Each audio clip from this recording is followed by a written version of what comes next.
Do you ever think about those Christmas traditions from the 1980s? The ones so familiar then that no one ever questioned them? Those traditions shaped holiday memories with a certainty families never doubted. So what happened to the things everyone once believed were harmless?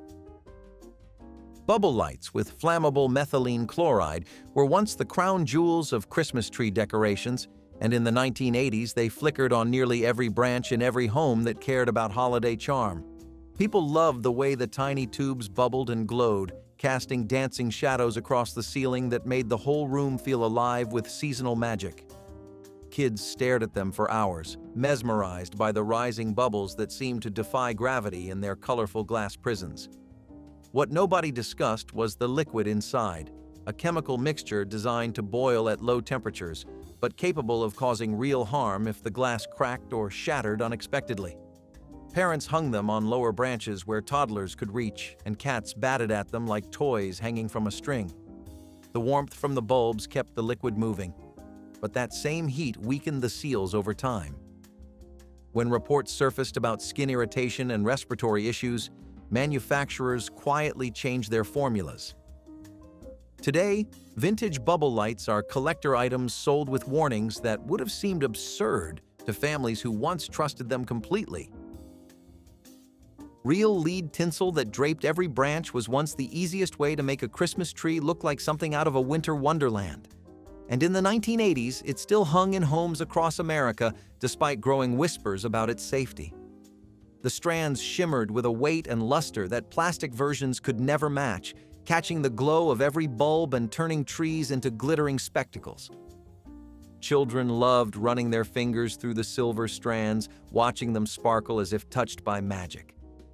Parents tossed handfuls onto branches without gloves, without worry, without any sense that each strand carried a toxin building up in tiny bodies. Pets chewed on fallen pieces, toddlers stuffed them into mouths, and nobody panicked because the danger felt invisible. What families did not realize was that lead accumulates quietly, settling into bones and blood with effects that might not show for years. When regulators pulled lead tinsel from shelves, many households still had boxes stored in attics. The sparkle that once defined Christmas elegance became a symbol of trust misplaced in something dangerously beautiful. Clacker balls as the must-have stocking stuffer were a sensation that swept through the 1980s with the kind of intensity only toys can generate.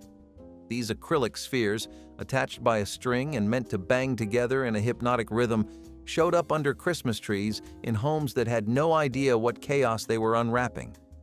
Kids loved the satisfying crack of the balls colliding, the way mastering the rhythm felt like unlocking a secret skill. What nobody anticipated was the force those collisions produced. The acrylic shattered without warning, sending sharp fragments flying toward faces and hands that had been swinging the toy moments before. Emergency rooms filled with children clutching bleeding fingers and crying about their favorite gift. Parents who thought they were giving harmless fun found themselves rushing to hospitals on Christmas afternoon. Manufacturers tried reinforcing the design, but complaints kept coming, and the toy disappeared from shelves almost as quickly as it had arrived. Today, clacker balls are remembered with nostalgia and disbelief, a reminder that exciting gifts are not always safe ones. Indoor smoking during Christmas dinner was so ordinary in the 1980s that most families never even noticed it happening. Uncles lit cigarettes between bites of turkey, grandmothers puffed quietly in the corner while watching children unwrap presents, and ashtrays sat on dining tables like another piece of holiday decor. The haze that filled living rooms felt festive rather than dangerous, a soft blur that made the tree lights glow warmer and the conversations drift more easily. Children breathed it in without complaint because it was simply the air of celebration, the scent of family gatherings that happened year after year without question. Nobody opened windows in December, and nobody asked smokers to step outside into the cold. The idea of secondhand smoke as a health risk had not yet reached the urgency it would later carry, and families assumed that whatever harm existed was too small to matter. It took years of research, public campaigns, and shifting attitudes before the smoke finally cleared from holiday gatherings. Today, the thought of lighting up at the dinner table feels almost unthinkable, but for an entire generation, it was as natural as passing the gravy. Lawn darts as the most wanted Christmas gift dominated wish lists throughout the 1980s with a popularity that now seems almost impossible to explain. These heavy, sharp-pointed projectiles were sold as family fun, a backyard game that promised hours of outdoor entertainment on mild winter afternoons when families gathered after holiday meals.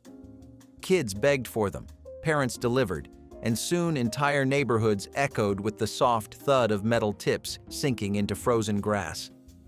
The rules were simple enough, but the execution was chaos. Children threw them higher than intended, aimed them at siblings, and occasionally forgot to check whether anyone was standing in the landing zone. The darts weighed enough to cause real damage, and their pointed tips did not distinguish between grass and skin. Emergency rooms documented puncture wounds, skull injuries, and accidents that turned gifts into tragedies. When regulators banned lawn darts entirely, many families were stunned because the game had felt so innocent. Today, those heavy metal darts sit in attics as relics of an era that trusted children with things no modern safety board would approve. Mercury-filled glass ornaments handled by children were treasured decorations that families displayed with pride every December throughout the 1980s. These delicate silvered spheres had a weight and shimmer that plastic could never replicate, and people loved how they caught light and reflected the room in miniature curved mirrors. Parents handed them to children without hesitation, asking little helpers to place them carefully on lower branches where small hands could reach. What nobody considered was what happened when one of these ornaments slipped and shattered on the hardwood floor. The mercury coating scattered into tiny beads that rolled into cracks under furniture and across carpets where bare feet would later walk. Children fascinated by the strange liquid sometimes touched it, rolled it between their fingers, or tried gathering the beads before adults noticed the mess. Mercury poisoning does not announce itself immediately, and symptoms can take months or years to surface. By the time experts connected these ornaments to the dangers they carried, countless families had already swept up spills without knowing the risk they had inhaled or absorbed. Angel hair spun from real fiberglass spread across mantels and tabletops in the 1980s as the perfect finishing touch for any holiday display. It looked exactly like its name suggested, soft and ethereal, catching light in ways that made nativity scenes glow and Christmas villages shimmer with winter magic. Families draped it everywhere, tucking wisps around figurines, stretching it thin over branches, and piling it high beneath ceramic trees. Children loved touching it because it looked so delicate, so cloud-like, so irresistibly fluffy. What nobody warned them about was the material itself. Fiberglass is made of tiny glass fibers that embed themselves in skin on contact, causing itching, irritation, and rashes that can linger for days. Breathing the particles created invisible damage to lungs that accumulated quietly over years of holiday decorating. Parents with raw fingertips blamed dry winter air instead of the angel hair they had just handled. By the time safer synthetic alternatives replaced the original formula, an entire generation had decorated their way through countless Christmases without ever knowing they were spreading microscopic glass shards across their homes. Asbestos snow blankets beneath the tree were a decorating staple that families trusted completely in the 1980s, despite warnings that had already begun circulating in other industries. These fluffy white sheets mimicked fresh snowfall so convincingly that people spread them under trees, across windowsills, and around elaborate holiday displays without ever questioning what made them so perfectly fireproof. The material felt soft, looked pristine, and solved the problem of bare tree stands in the most elegant way possible. What families did not understand was that asbestos fibers become dangerous the moment they are disturbed, releasing particles that lodge permanently in lung tissue. Every time someone adjusted the blanket or packed decorations away, invisible contamination drifted through the room. Children crawled across these blankets to reach presents on Christmas morning, pressing their faces close without any idea of the risk. It took decades of medical research before the scope of asbestos exposure became undeniable.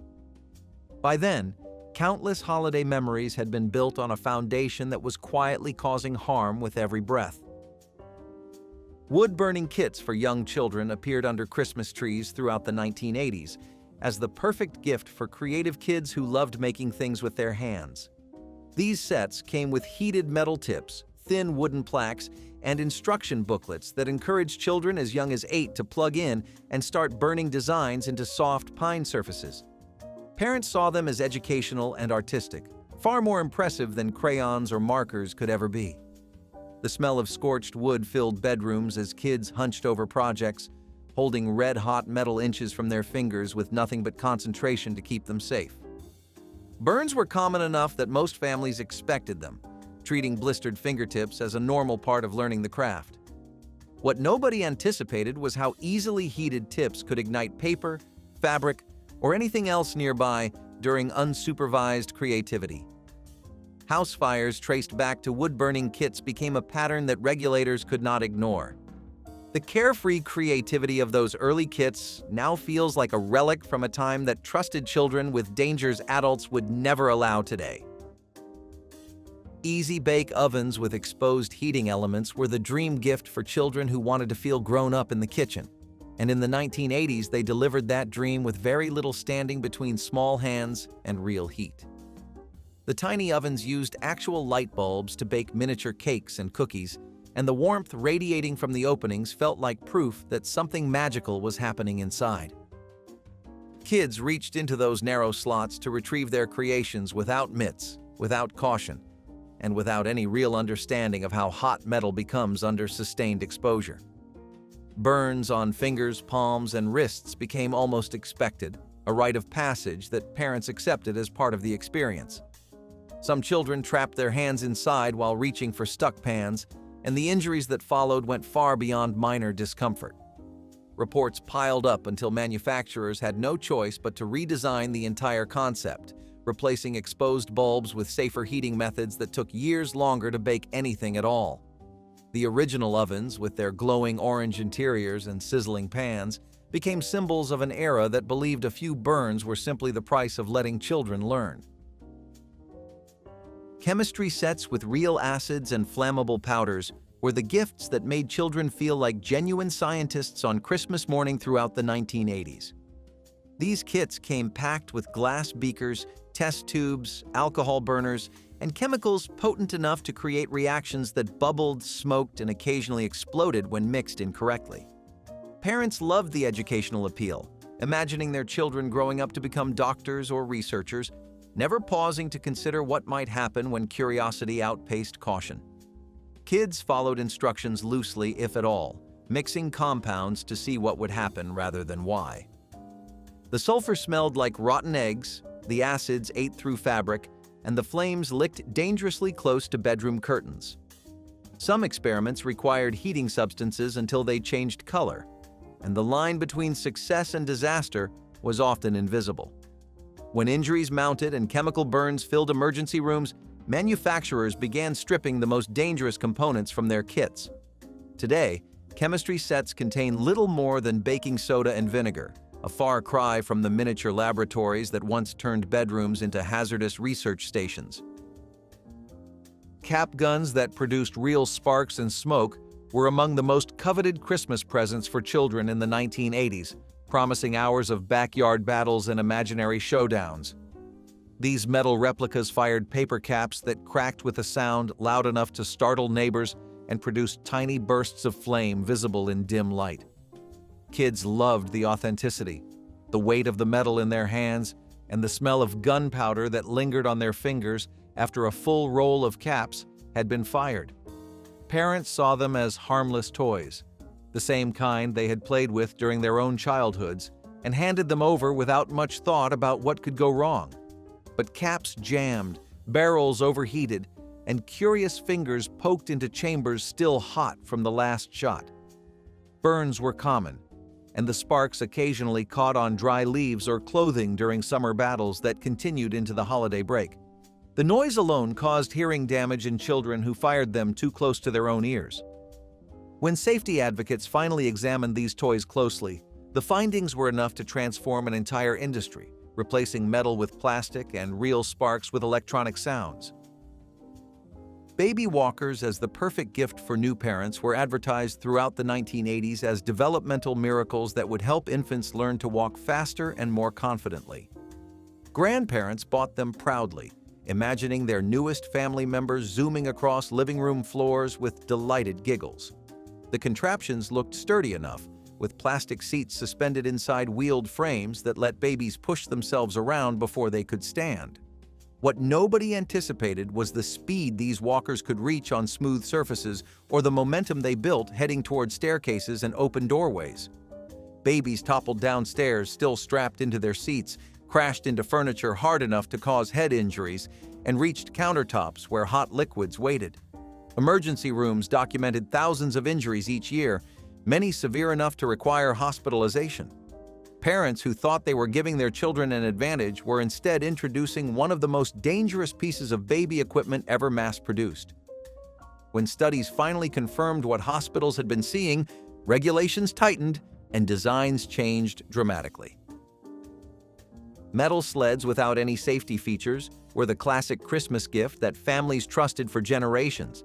And in the 1980s, they still flew down snowy hills with children aboard who had nothing but hope and gravity keeping them safe. These sleds were built from steel runners and wooden slats, heavy enough to build serious speed and sturdy enough to survive collisions that lighter plastic models could never withstand.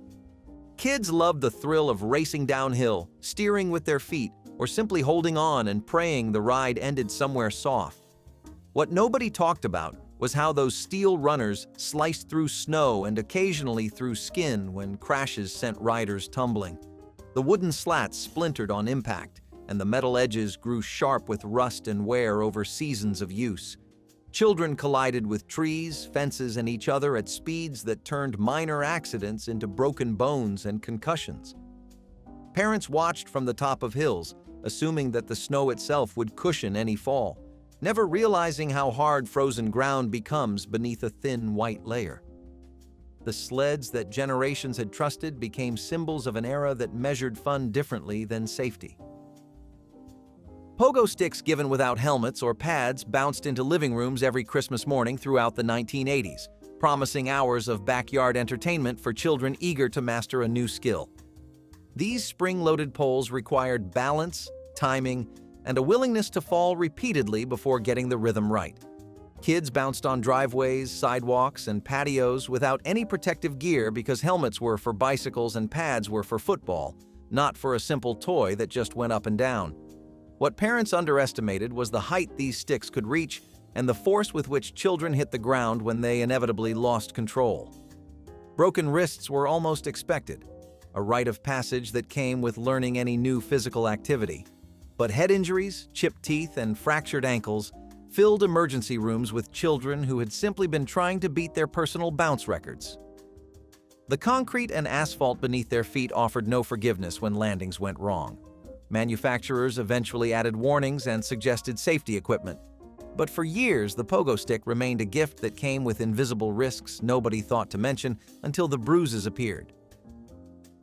BB guns for unsupervised backyard play appeared under Christmas trees throughout the 1980s as a symbol of trust between parents and children old enough to handle responsibility. These air-powered rifles shot small metal pellets with enough force to shatter windows, dent metal, and cause serious injury to anyone unlucky enough to be in the wrong place. Fathers handed them to sons with brief lectures about safety that were forgotten the moment friends arrived and targets needed shooting. Kids aimed at cans, bottles, birds, and occasionally each other when the temptation of a moving target proved too strong. Eye injuries were disturbingly common because safety glasses seemed unnecessary for a toy that looked harmless compared to real firearms. The pellets ricocheted off hard surfaces in unpredictable directions, and the quiet pop gave no warning to anyone standing nearby. Parents believed they were teaching responsibility and outdoor skills, never imagining the emergency room visits that would follow careless adventures.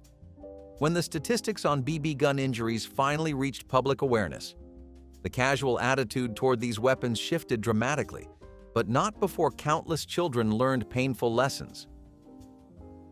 Trampolines without safety enclosures were the backyard centerpieces that every child in the 1980s dreamed of finding assembled and waiting on Christmas morning.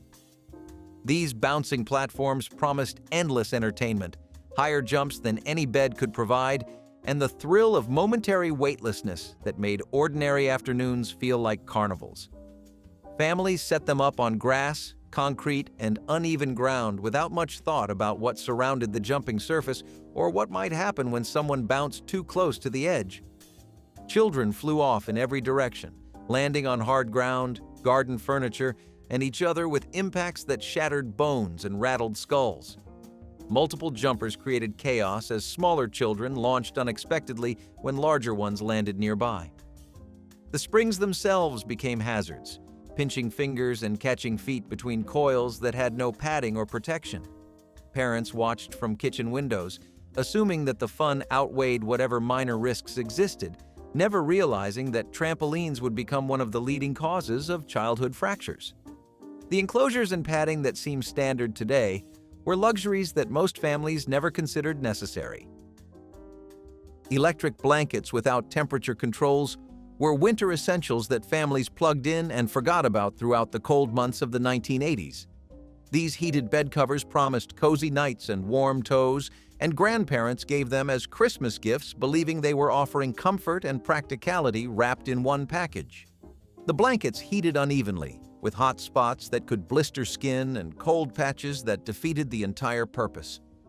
Wires running through the fabric frayed with use, creating spark points that smoldered against sheets and mattresses while families slept unaware. House fires started by electric blankets became a pattern that investigators traced back to designs with no automatic shutoff and no way to regulate how hot the coils became. People folded them, bunched them, and tucked them tightly around their bodies in ways that trapped heat until the fabric itself began to scorch. Children sleeping under these blankets had no way of knowing when warmth crossed the line into danger. By the time safety standards required temperature sensors and automatic shutoffs, an entire generation had spent winters wrapped in wiring that could have ignited at any moment without warning. Fondue pots with open flames at holiday parties were the sophisticated centerpieces of 1980s entertaining, bringing families together around bubbling cheese and melted chocolate that seemed impossibly elegant. Hosts set these pots on dining tables and buffet spreads where guests of all ages gathered with long forks to dip bread and fruit into the simmering contents. The flames beneath burned steadily from small canisters of fuel that sat inches away from napkins, tablecloths, and flowing sleeves. Children reached across the flames without understanding how quickly fabric ignites or how hot melted cheese becomes when it splatters. The fondue itself caused burns that blistered immediately, and the open flames created hazards that multiplied as evening cocktails loosened adult supervision. Spilled fuel spread fires faster than anyone could react, and tipped pots sent burning liquid across surfaces never designed to withstand heat. The elegant tradition that defined holiday sophistication carried risks that only became clear when accidents interrupted celebrations. Today, electric fondue pots have largely replaced the open flame versions, a quiet acknowledgement that ambiance was never worth the danger. Christmas tree preservatives with aspirin and bleach were the folk remedies that families swore by throughout the 1980s, mixing homemade concoctions to keep their trees fresh through the entire holiday season. Grandmothers shared recipes that called for crushed aspirin, spoonfuls of sugar, and drops of bleach, all poured into tree stand water with complete confidence that science supported these traditions. Children watched the mixing process with curiosity, sometimes helping measure ingredients without understanding that these chemicals were meant for medicine cabinets and cleaning supplies. Pets lapped at the tree stand water when no one was watching, and toddlers occasionally dipped curious fingers into the mixture that sat at their eye level for weeks. The bleach fumes drifted upward through the branches, mixing with the pine scent in ways that irritated lungs without anyone connecting the symptoms to the source. None of these remedies actually worked better than plain water, but families continued because they had always done it that way. The danger was quiet, invisible, and wrapped in the authority of advice passed down through generations who never questioned what they were mixing. Letting children light the Advent wreath candles alone was a trusted holiday ritual in the 1980s, one that parents believed taught responsibility and reverence for the season. Every Sunday leading up to Christmas, families gathered in dimly lit rooms while the youngest members struck matches and touched flame to wick with trembling, excited hands. The candles sat in wreaths made of dried evergreen branches, surrounded by ribbons and placed on wooden tables covered in holiday cloth. Nobody hovered too closely because the whole point was independence, a chance for children to participate meaningfully in something sacred and special. What parents underestimated was how quickly a match could slip, how easily a sleeve could drift too close, and how fast dried pine needles could ignite when touched by even the smallest spark. Burns on small fingers were treated as minor inconveniences, lessons learned the hard way. But some accidents escalated faster than anyone could react, turning moments of tradition into panic and regret. Fire departments later warned against open flames near dried greenery, but families continued because it had always been done that way. Decorating with real holly berries within reach of toddlers was a festive tradition that nobody in the 1980s thought twice about. The bright red berries looked cheerful against deep green leaves, and families tucked sprigs into wreaths and centerpieces that draped across mantels and doorways. Children loved the colors and often reached for the shiny berries that seemed perfectly designed to attract small hands and curious mouths. What most parents did not realize was that holly berries are toxic when ingested, capable of causing vomiting and more serious symptoms in children who swallowed even a few. Toddlers exploring holiday decorations had no way of knowing the difference between something safe and something dangerous, and the berries looked remarkably similar to candy. Poison control centers fielded calls every December from panicked parents who had found their children chewing on decorations that seemed harmless. The warnings eventually spread, but not before countless families had spent years placing toxic plants at exactly the height where crawling babies could grab them. Today, artificial holly has largely replaced the real thing in homes with young children. Leaving extension cords under rugs and behind furniture was standard practice in the 1980s, especially during the holiday season when every outlet seemed to need more plugs than it could handle. Families ran cords across living rooms, tucked them beneath carpet edges, and threaded them behind couches where nobody would trip over the tangle of wires, powering trees and decorations. The goal was a clean look, a living room that sparkled without visible evidence of the electrical web making it possible. What nobody considered was the heat that builds when cords are compressed under weight or pressed against fabric for hours. Frayed insulation went unnoticed because the damage happened out of sight, hidden beneath rugs that grew warm in spots nobody thought to check. House fires that started from overheated extension cords became a pattern that investigators traced back to the same habits repeated in home after home. The convenience of hiding wires created conditions that smoldered slowly before igniting without warning. Today, safety guidelines warn against covering cords, but for years, families unknowingly turned festive displays into fire hazards beneath their feet. Drinking from the garden hose to fill the tree stand was one of those shortcuts that nobody in the 1980s questioned, even though it meant putting mouths on rubber and metal tubing that had been sitting in the hot summer sun for months before winter arrived. Families dragged hoses through back doors, stretched them across kitchens, and filled tree stands with water that tasted faintly of plastic and whatever else had accumulated inside the coiled tubing over the long storage season.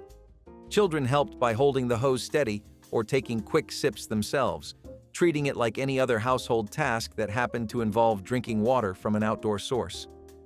What nobody knew was that garden hoses of that era often contained lead and other chemicals that leached into standing water, especially when heated by the sun.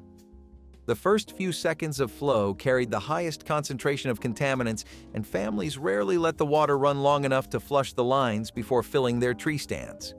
The tree absorbed whatever came through that hose, and anyone who drank from it absorbed the same invisible risks that nobody understood. Homemade ornaments with small parts and toxic glues were the craft projects that defined holiday creativity in the 1980s, filling trees with one-of-a-kind decorations made by the smallest hands in the family. Children spent long afternoons gluing sequins, beads, buttons, and glitter onto foam balls and pine cones, breathing in fumes from adhesives that made their eyes water and their heads feel light.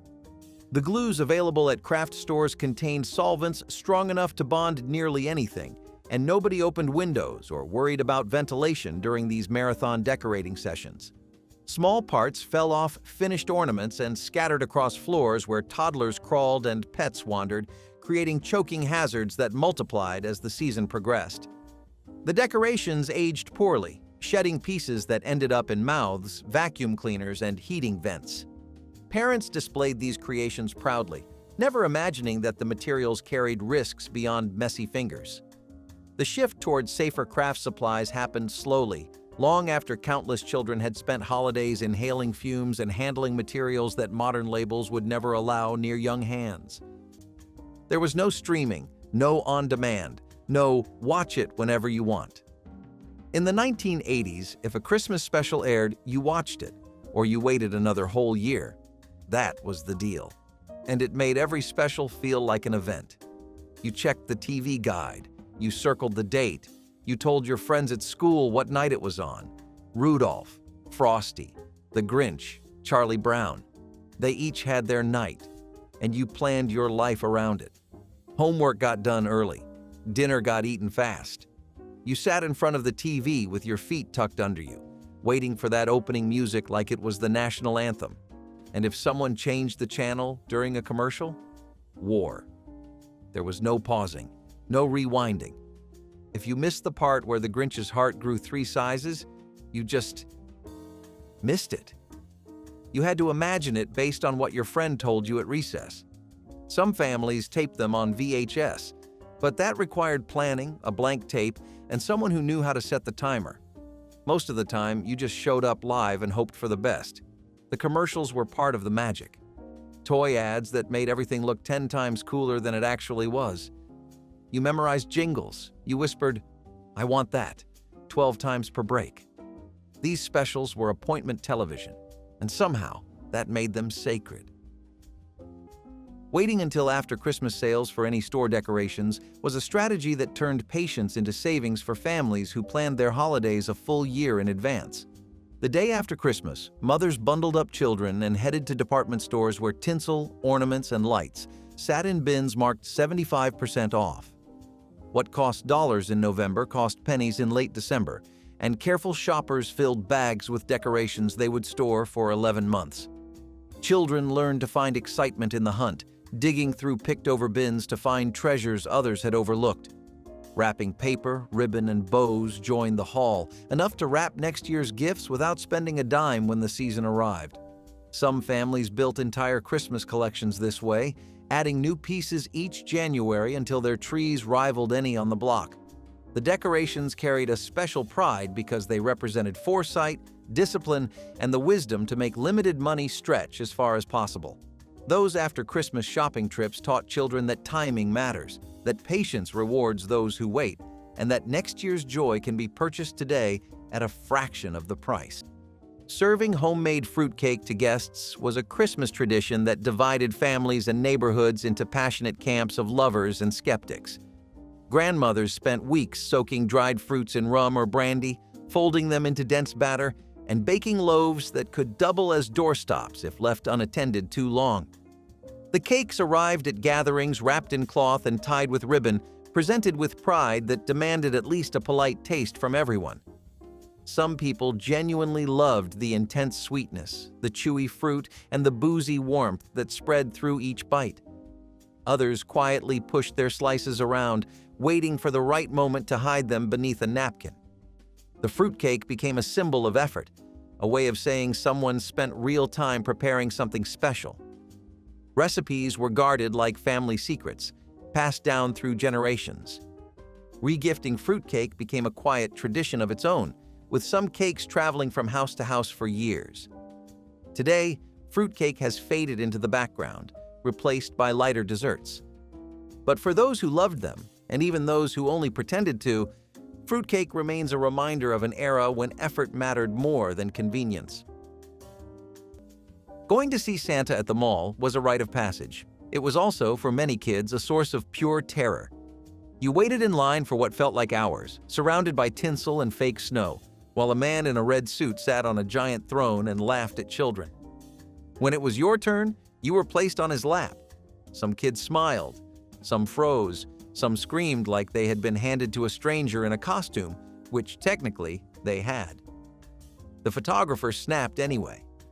Flash, click. Trauma preserved forever in a 4x6 glossy. The photo always came in a cardboard frame with "Merry Christmas" printed in cursive. You were either grinning, crying, or staring blankly into the middle distance like a hostage. There was no retake. You got what you got. Parents told you to smile. You tried.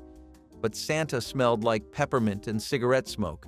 His beard was slightly crooked, and his lap was weirdly warm. Still, you told him what you wanted. You whispered it like a secret. You believed, at least a little, that this guy had some say in what showed up under the tree. And later, when you saw the photo in the album, you laughed. Because even the terrified ones were kind of adorable, and you would not trade that memory for anything. Using asbestos-based fake snow for decor sounds unthinkable today. But in the 1970s, it was still floating around in attics, storage boxes, and leftover holiday supplies from even earlier decades. Families sprinkled it across mantels, nativity scenes, and Christmas village displays without a hint of hesitation because it looked stunningly real. It clung beautifully, stayed in place, and made every surface look winter-kissed, even if the weather outside refused to cooperate. Most people never imagined that the soft white powder carried risks far beyond messiness. The word asbestos simply did not trigger panic yet, at least not in the way it does today. Back then, you were more focused on making your holiday decor look as magical as possible, especially if you were working on a budget and wanted your home to feel special. Today, possession or use of anything containing asbestos can bring legal trouble, health warnings, and removal orders. It is one of those dramatic shifts where science taught us something we wish we had known earlier. But when people look back at old photos, they do not remember the danger. They remember the tiny hillside of white powder beneath the ceramic houses, the shimmer on the mantel, and how perfectly it tied the whole scene together. Hot cocoa made from powdered milk and cocoa dust was the drink that warmed December evenings in homes where real chocolate was a rare luxury. Mothers mixed the powder carefully, stirring it into warm water because fresh milk cost more than the family could spare for something as simple as a holiday drink. The cocoa never tasted quite like the pictures on the box promised, but children cupped their hands around warm mugs and felt like royalty anyway. Sometimes a spoonful of sugar stretched the flavor, and on especially good nights, a tiny dot of vanilla extract transformed the whole cup into something almost magical. Families gathered around kitchen tables or sat near heaters, sipping slowly because the warmth mattered as much as the taste. The steam rising from each mug fogged up cold windows, and children drew pictures in the condensation while their parents watched with tired smiles. Nobody complained about the thin texture or the slightly gritty finish, because this was Christmas cocoa, and it came with love stirred into every spoonful. Those simple cups taught children that warmth is not measured by ingredients but by the hands that prepare it and the people who share it with you. Placing real oranges and walnuts inside stockings was a tradition that connected 1970s children to generations who came before them, even if they did not fully understand why. Grandparents spoke of times when fresh fruit in winter was a genuine luxury, something rare enough to feel like a gift rather than a grocery item. Parents carried the tradition forward, tucking bright oranges into the toe of each stocking and scattering walnuts throughout the folds. Children woke on Christmas morning and felt the weight of something round at the very bottom, often pulling it out with confusion before realizing it was fruit, not a toy. The orange smelled incredible, sweet and sharp against the cold morning air, and the walnuts required effort to crack, turning breakfast into a small adventure. The tradition was simple, affordable, and carried meaning deeper than any store-bought item. It reminded families that Christmas was once about abundance in small forms, about gratitude for what the season provided. Today, stockings overflow with plastic trinkets, but the memory of peeling that first Christmas orange lingers for anyone lucky enough to have experienced it. 3 words. 3 devastating words printed in tiny letters on the side of the box. Batteries not included. You tore open the wrapping paper, you screamed with joy, you tried to turn it on, nothing, no batteries. The toy just sat there, lifeless, mocking you with its potential. You ran to your parents. They checked the junk drawer. Nothing but dead AAs and a single D-cell from 1983. The stores were closed. Christmas was ruined, at least for the next 6 hours until something opened. You spent the morning staring at the toy, pressing buttons that did nothing, imagining what it would sound like if it worked. Some kids got lucky. Their parents bought batteries in advance, hid them in a drawer, and produced them like magicians at the moment of crisis. Those parents were heroes. The rest of us waited. We played with the box, we read the instructions, we held the toy up to our ear and pretended it made sounds. And when the batteries finally came, that first click, that first light, that first noise, it was better than Christmas morning itself. Because you earned it. You waited, you believed, and now you never ever forget to check the box. Wrapping presents in newspaper comics was one of those clever shortcuts that turned thriftiness into something unexpectedly charming. Families saved the Sunday funnies for weeks leading up to Christmas, flattening the colorful pages and stacking them beside the tape and scissors. Kids loved unwrapping gifts wrapped in their favorite comic strips, pausing to read a panel before tearing through to the present inside. The paper was thin, crinkled easily, and sometimes tore in awkward places, but it had personality no department store roll could match. Parents appreciated how the comics stretched the holiday budget, turning free newsprint into festive packaging guests always noticed. Some families made it a tradition, refusing to use anything else and proudly displaying their colorful pile of mismatched presents. The ink sometimes smudged onto fingers, but nobody minded. There was something warm about seeing Snoopy or Garfield stretched across a box meant for someone you loved. As newspapers shrank and Sunday editions grew thinner, this tradition faded away. But the memory of unwrapping a gift and laughing at a comic strip before seeing what was inside remains a small, happy piece of Christmas past. There was a moment every fall when it arrived. Thick as a phone book, glossy as a dream. The Sears Wish Book. Or maybe it was JCPenney. Either way, that catalog was not just paper, it was a portal. You flipped past the boring stuff, coats, tools, vacuum cleaners, until you hit the toy section. And then time stopped. You grabbed a pen, you circled, you starred, you dog-eared corners like you were marking buried treasure. Every page had something you needed. Not wanted, needed.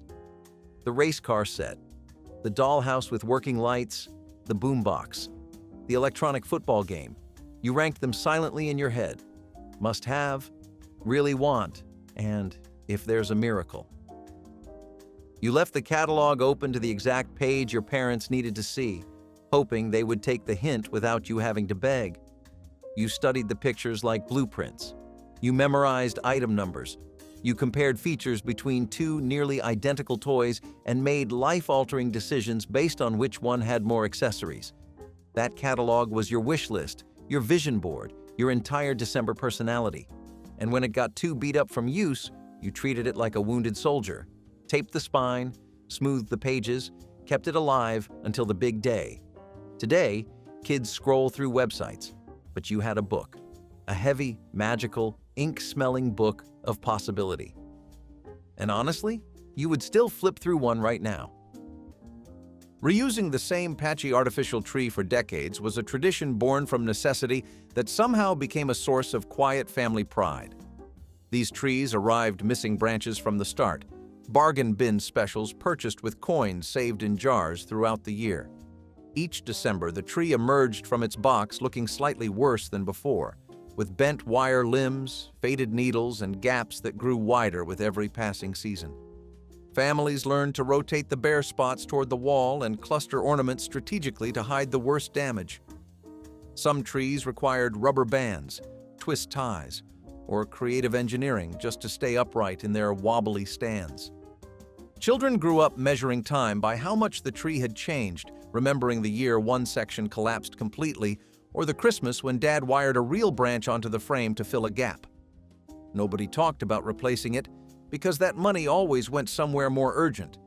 That battered tree became beautiful through sheer familiarity, a crooked symbol of every holiday the family had survived together and every struggle they had faced side by side.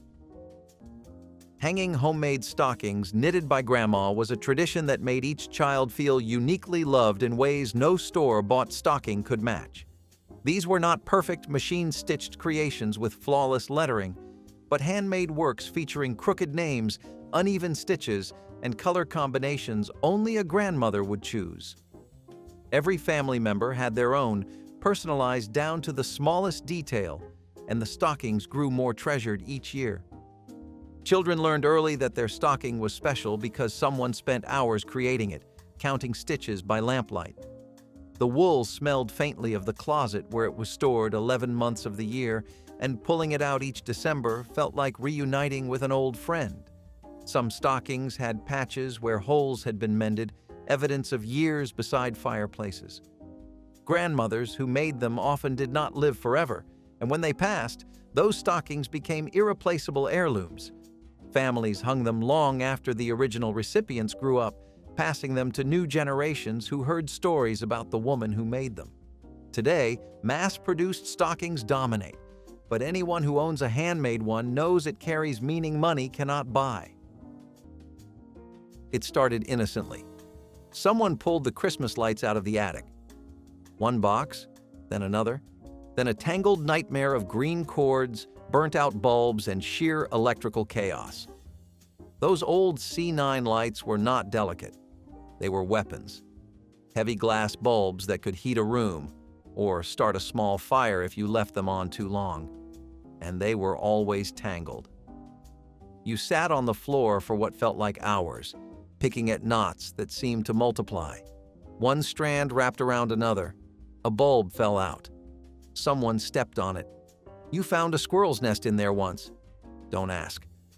And the whole time, your dad stood over you saying, "Just pull it gently," which helped exactly 0%. Every year, someone said, "We should wrap these better when we put them away." Every year, no one did. You tested each bulb by unscrewing it and plugging the strand in to see which one was dead. Sometimes it was 3. Sometimes it was 12. Sometimes the whole strand just gave up on life. But when they finally worked, when you plugged them in and the whole tree lit up in fat, glowing colors, that was Christmas. Those lights were not subtle. They were hot, bright, and proud. They made the whole room feel like something important was about to happen, and they stayed tangled in the box until next year. Sending handwritten Christmas cards to every relative was a December project that consumed entire evenings and filled kitchen tables with envelopes, stamps, and carefully chosen cards.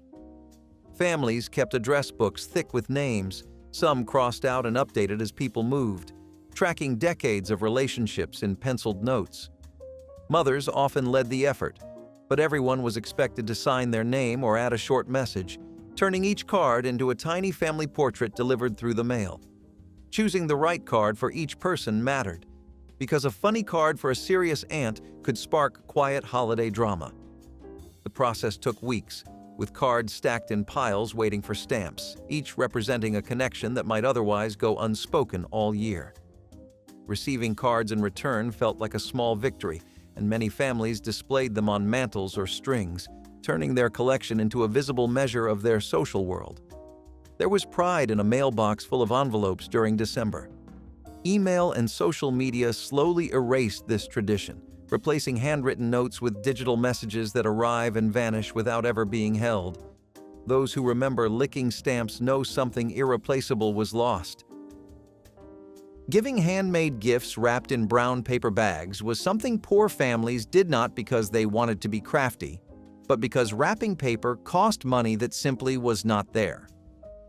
Grocery bags were smoothed flat, turned inside out to hide the store logos, and transformed with crayons, stamps, or careful drawings made by small hands eager to contribute.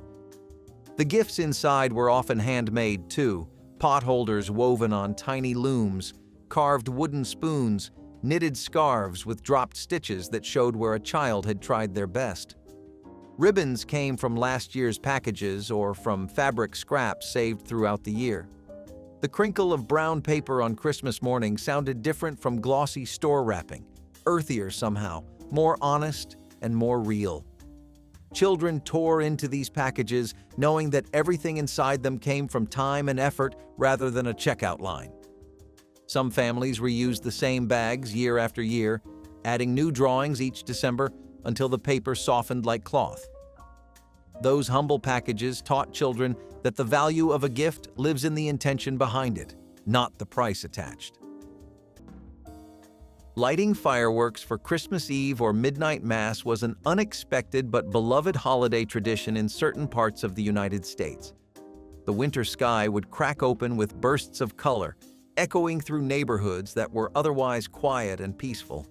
Families bundled up in coats, stood on porches, and watched sparks rain down like tiny stars falling just for them. It was loud, dramatic, and incredibly festive.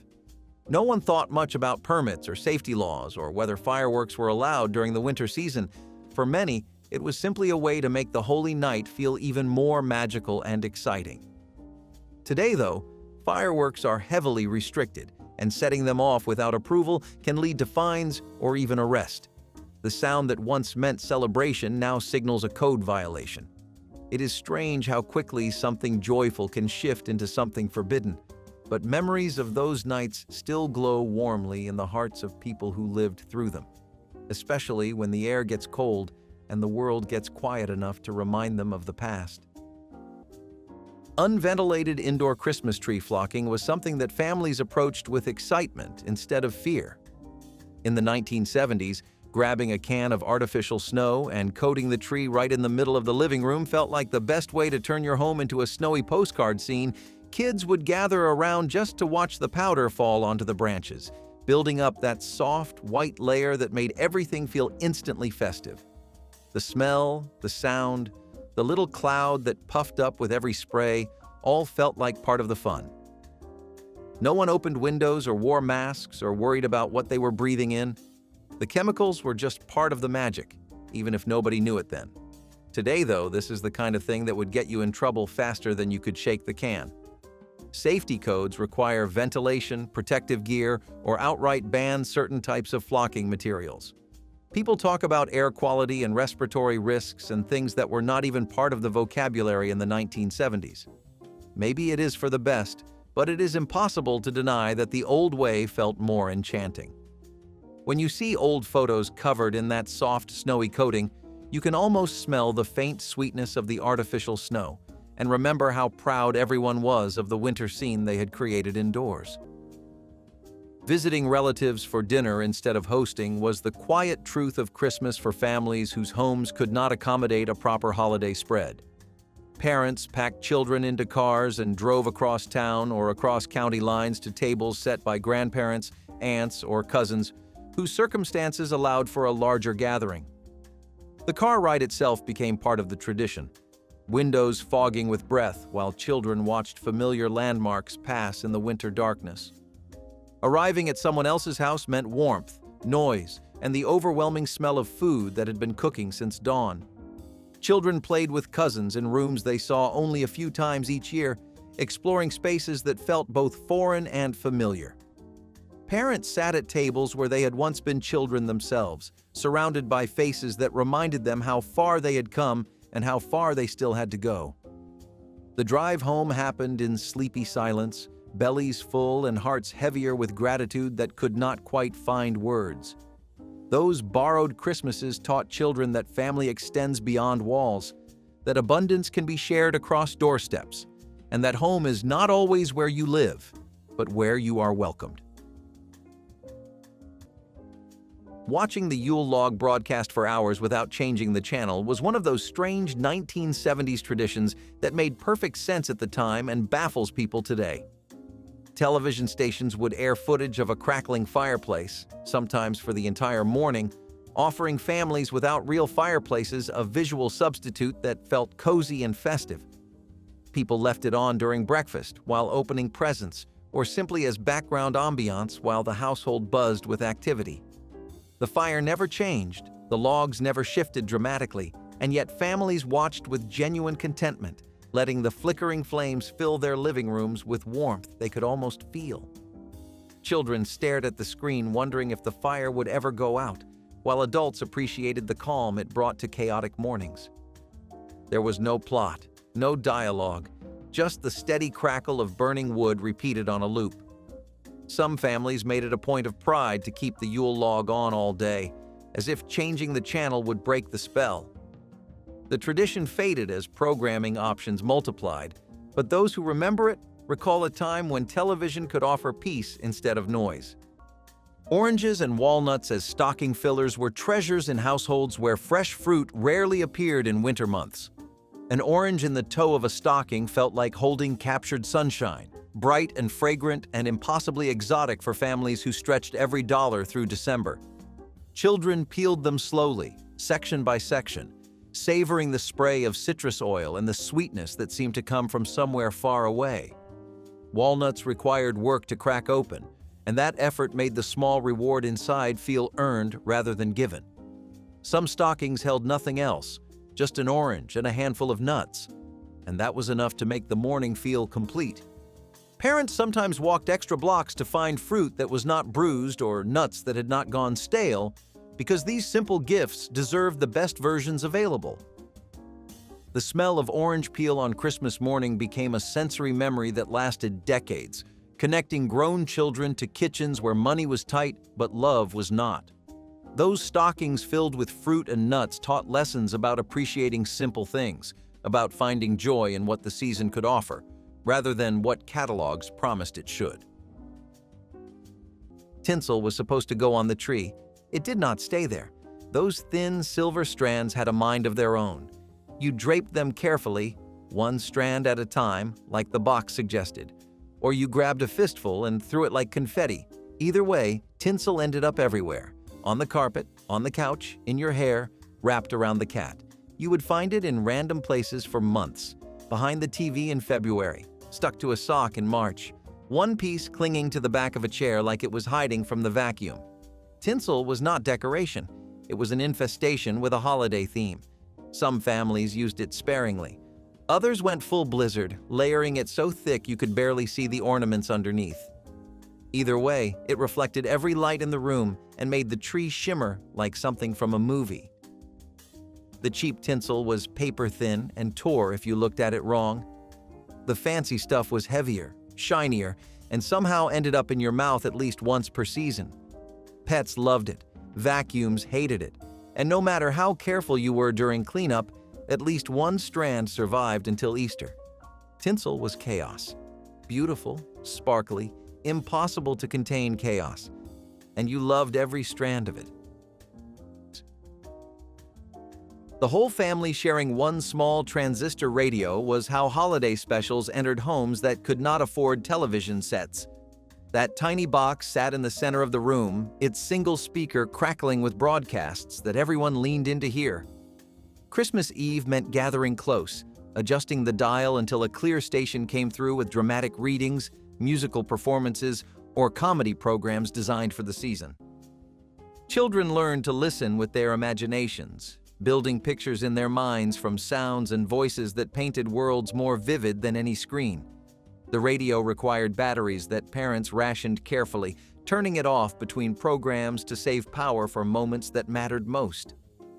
When a favorite show came on, the whole family fell silent, hanging on every word and every song. Those shared listening sessions created intimacy that scattered screens never could, because everyone experienced the same story at exactly the same moment. The transistor radio taught children that entertainment requires attention, that imagination fills gaps, technology leaves behind, and that gathering together around a single small sound can create memories lasting a lifetime. Building nativity scenes with hand-painted ceramic figures was a December ritual that transformed coffee tables, mantels, and windowsills into sacred little worlds. Families unwrapped each piece carefully, setting Mary and Joseph in place first, then adding shepherds, wise men, and animals one by one as the days counted down to Christmas. The figures were often chipped from years of handling, their paint faded in spots that only made them feel more beloved. Some sets had been passed down through generations, arriving in boxes lined with tissue paper that smelled like old storage and quiet reverence. Children loved arranging the animals, debating where the donkey should stand or whether the sheep looked better near the manger. The baby Jesus figure was always saved for last, placed in the tiny cradle only on Christmas Eve as a way of marking the moment the celebration truly began. These scenes were not just decorations, they were stories told in miniature, lessons about patience and the meaning behind the holiday rush. The ritual of setting them up year after year created memories no store-bought perfection could ever match, grounding Christmas in something older than tinsel or wrapping paper. If any of these forgotten traditions stirred a memory, share your story in the comments. Tap like to help others discover the truth, and subscribe so you never miss the next journey into the holidays we thought we knew.